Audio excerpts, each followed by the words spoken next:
8-10টা খাড়ি হয়েছে মন তো মাছের ইলিশ আর খাড়ি ইলিশ মাছের ইলিশ মাছের খালি এই যে মু ফোর বিবেচি এক এক গরু 2টা তো বড় লেগেছে গা বাজার বাড়িতে আর বেশি দর হইবারে ইলিশের ব্যবসায়ী কোন দিকে তাই তো এইটা একটু সরবরাহ আর ইয়াতে কি বড় বাজার দেখছেন আরে অনেক খালি এটা যদি চিন্তা করেন তাহলে কি বল লাগে ওটা আমার কি এই কিতা আমি আড়া বুঝিস ক্রেতা বিক্রেতারা আসামগুড়ি দিয়ে বসে আছে ঘাসের উপরে যেন বাজার করতে আসা নয়, আড্ডা দিতে আসা। বলছিলাম ঐতিহ্যের তিল শুনিয়া হাটের কথা, কিন্তু কে বলবে এখানে সমৃদ্ধ হাট ছিল। বর্তমানে তো দেশের সবচেয়ে ছোট হাট বলা যায় তিলশুনিয়াকে। হাতে গোনা 6-7টি দোকান দেখেছিলাম তখন। গাজীপুর কাপাসিয়ার চাঁদপুর ইউনিয়নের তিলশুনিয়া গ্রাম 0.5 কিলোমিটার দক্ষিণ থেকেই কালীগঞ্জ উপজেলার শুরু। সালাম আলাইকুম। এই বাজার আপনার ব্যবসা কত বছর ধরে? ছোটবেলায় এমন দোকানকে বলতাম মজার দোকান। হাটের যখন যৌবন ছিল তখন 8-10টি এমন দোকানদার বাজারে বসতো। ওই দিন উনি একমাত্র ছিলেন। কথা বলতে বলতে এতটাই আবেগপ্রবণ হয়ে গেলেন যে আমার কাছ থেকে এই যে বুট ভাজা খেলাম, বিল নিলেন না, একেবারেই নিলেন না, দিতেই পারলাম না, ঋণী করে দিয়েছেন। আরেকদিন যেতে হবে দল বেঁধে ওনার কাছ থেকে ওনার দোকানের বড় একটি অংশ যেন ক্রয় করে ফেলতে পারি। তিনি বলছিলেন অভ্যাসবশত এমনিতেই বসি, সময় পার করা আর কি। আরেকজন বৃদ্ধ মানুষ সাইকেল নিয়ে আসছেন, উনি এই যে এখনই দোকানে আসবেন মজা কিনে নিয়ে যেতে বাড়ির জন্য। সকালের বাজার করে এই বেলাবেটি বাজার অনেকটা মিশে আছে নরুন তো সকলে বাজার করে। নরুন করে আওড়াখালি করে ওই চাঁদপুর করে ও ভাই এই দিরাতে মিলাই দেছি তো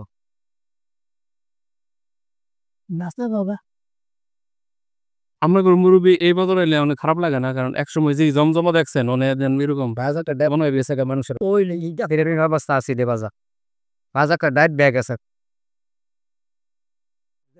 মোবাইল থাকতো ছবি উঠে রাখতাম এ লেগেই বললাম যে আমার চোখের সামনে এটার উত্থান পতন দেখছেন লেগে। বাজারটা ডাইতে বলতেছি কি সব ওই দিকটা দিতে মাছ আর কাট এই দোকানে আছে 10টা তাও মাল আছে পুরা পর্ব রাস্তাঘাটের উন্নতি, আশেপাশে মহাসড়ক নির্মাণ, ছোট্ট পরিসরের বিভিন্ন বাজার সৃষ্টি এবং সকাল সকাল অনেকগুলো জমজমাট হাটের কারণে এই তিলশুনিয়া হাটটি মূলত বিলুপ্ত এই বাজারে আপনারা ছোটবেলায় কেমন বাজার দেখছেন?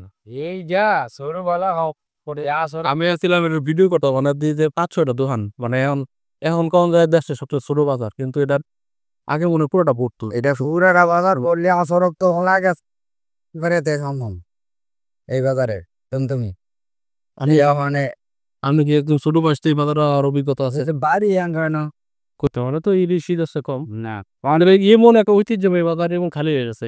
এটা খালি এটা হইয়া গেছে নাকি করার আঙ্গ কিচ্ছু করার নাই এইটার মতন জায়গায় এই বল খেলা বাজারটা আর আসরক তো বাড়িতে এমন আছে ঠিক যে আসরক তো বাজারটা যখন করে এরম এরম করছে ওটাও কোন আপনার কথা হইতেছে মানে কত বছর আগে?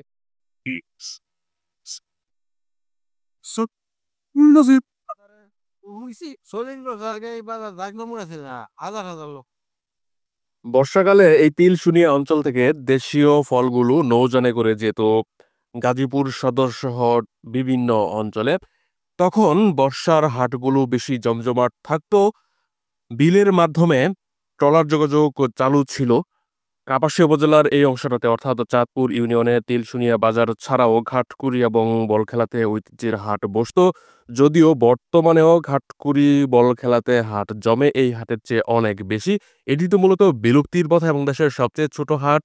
মানুষজন যেন বাজার করতে নয়, বিকালের আড্ডা দিতে বসেছে। ছোটবেলায় আমরাও যখন স্কুলে পড়তাম, স্কুলের মাঠে গিয়ে খেলাধুলা করতাম কিংবা এভাবেই বসে থাকতাম শিশু কিশোরেরা, সেই দৃশ্য মনে পড়েছে। এটাই আসলে জগতের স্বাভাবিক নিয়ম। একটি পূর্ণাঙ্গ গ্রামীণ হাটের কিভাবে মৃত্যু হয় তার উৎকৃষ্ট উদাহরণ এই তিলশুনিয়া। একটু আগে যে এই বর্ষিয়ান মানুষকে দেখেছেন, ওনার দাদাদের নামে এই হাটের জমি। উনি সেজন্যই বলছিলেন এটা চিন্তা করতে করতেই অসুস্থ হয়ে যাচ্ছি, ওই যে উনি হাঁটাচলা করছেন। বর্ষাকালে দূরের পাইকারেরা আসতো বলে সকাল থেকেই হাট জমে উঠতো, একাধিক গবাদি পশু জবাই হতো, ফলের মৌসুমে বেশি জমজমাট থাকতো। ভিডিওর শুরুতে উনি ছিলেন না, তারপরে পাট শাক নিয়ে হাটে এসেছেন, কয়েক আঁটি পাট শাক। ওনার সাথে কথা বললাম। এই জায়গাটি কাপাসী উপজেলা সদর থেকে ৮-৯ কিলোমিটার দক্ষিণ দিকে অবস্থিত। তারপরেই তো কালীগঞ্জ শুরু। জয়দেবপুর, নরুন, রানীগঞ্জ সড়কটি বাজারের উপর দিয়েই গেছে। ভিডিও শেষে দেখাবো সেই রাতটা। সারাদিন চলছে সকাল থেকে সন্ধ্যা পর্যন্ত, রাত্রে ৮টা পর্যন্ত চলছে। একজন বয়স্ক বিক্রেতা গরম মসলার পসরা সাজিয়ে বসেছেন। ওনাকে দেখে মনে হচ্ছে এটি আসলে সত্য হয়তোবা। সারা জীবন উনি কাটিয়ে দিয়েছেন এই ব্যবসাটা করে। এই একটু হলুদ, আদা, জিরা। এই তিলশুনিয়া বাদেও উনি বল খেলার বাজারের সাপ্তাহিক হাটে বসে। সেটি বুধবারে অনুষ্ঠিত হয়। বুধবারে আবার বর্মিরও হাট। জিজ্ঞেস করলাম এদিকের মানুষ বর্মিতে যায় না। একজন বলল ব্যবসায়ীরা যায় যারা ধান চাল কিনতে। ২ জন বর্ষিয়ান ক্রেতা বিক্রেতার মধ্যে খুনসুটি চলছিল। বাজারের ২ পাশে ২টি চায়ের দোকান। একটিতে চা খেয়েই মূলত শুরু করেছিলাম এই ভিডিও ধারণ এবং আরেকটি বাজারের প্রধান সড়কের পাশে অবস্থিত। বিদায় নিচ্ছি এই বিলুপ্তির পথে হাঁটতে থাকা এই হাট থেকে। তিলশুনিয়া বাজার, জামে মসজিদ। এটি মূলত নরুন রানীগঞ্জ সড়ক দিয়ে ১৬ কিলোমিটারের সড়ক চাঁদপুর হয়ে সেটির উপরেই অবস্থিত। এখন যাব পাশের গ্রাম ভাকুয়াদি, সেখান থেকে কাপাসিয়া উপজেলা সদর। এটি নরুন হয়ে গাজীপুরের রাস্তা। এই দিকটা মাটির ঘর রয়েছে। মাটির ঘরের সামনে পাকা বেঞ্চ। মাটির ঘরের এটি দোতলা মাটির ঘর মনে হচ্ছে ছোট্ট পরিসরে। মাটির মসজিদ দেখতে পেয়েছি বাজারের অন্য পাশটাতে।